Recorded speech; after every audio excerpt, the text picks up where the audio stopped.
আজি 11 মাৰ্চ তাৰিখে আমি জোনাই যুৱকসকলে উদীয়মান যুৱকসকলে এখন মাৰাথন অনুষ্ঠিত কৰা হৈছে, হাফ মাৰাথন। অসমৰ বিভিন্ন অঞ্চলৰ পৰা আমাৰ এই মাৰাথনত সহযোগিতা আগবঢ়াবলৈ কাৰণে, প্ৰতিযোগিতাত অংশগ্ৰহণ কৰিবলৈ কাৰণে ইতিমধ্যে আমাক জনাইছে আৰু তাৰ বাবে আমি প্ৰস্তুতি গ্ৰহণ কৰি আছোঁ। অহা ইংৰাজী 11 মাৰ্চ তাৰিখে আমি কৃষ্টি ভৱন প্ৰাংগণৰ পৰা আমি আৰম্ভ কৰি আমি প্ৰায় 21 কিলোমিটাৰমান হাফ মাৰাথন আমি প্ৰতিযোগিতা অনুষ্ঠিত কৰিছোঁ। আৰু এই অনুষ্ঠানত আমাৰ লগত বিভিন্ন খেলৰ লগত জড়িত থকা বিভিন্ন অনুষ্ঠানে আমাক অংশগ্ৰহণ কৰিছে।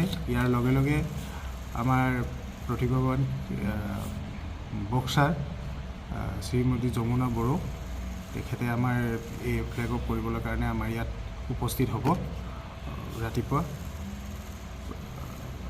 আৰু লগতে অনুষ্ঠানখনত বিভিন্ন জাতি জনগোষ্ঠীৰ বিভিন্ন নাচ প্ৰদৰ্শন কৰা হ'ব। আৰু সন্ধিয়াবেলাকে আমি এখন সাংস্কৃতিক সন্ধিয়া অনুষ্ঠিত কৰা হৈছে। গতিকে আমি সমূহ জোনাইবাসী ৰাইজৰ সহযোগিতা আৰু দিহা পৰামৰ্শ কামনা কৰিছোঁ।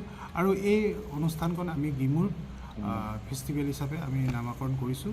আৰু এই গিমুৰ ফেষ্টিভেলখনলৈ আমি সকলোকে, আমাৰ উদীয়মান যুৱক যুৱতী যিসকলে উঠি আহিছে, সেইসকলক যাতে এই ফেষ্টিভেলৰ জৰিয়তে এটা মেছেজ দিব বিচাৰিছোঁ।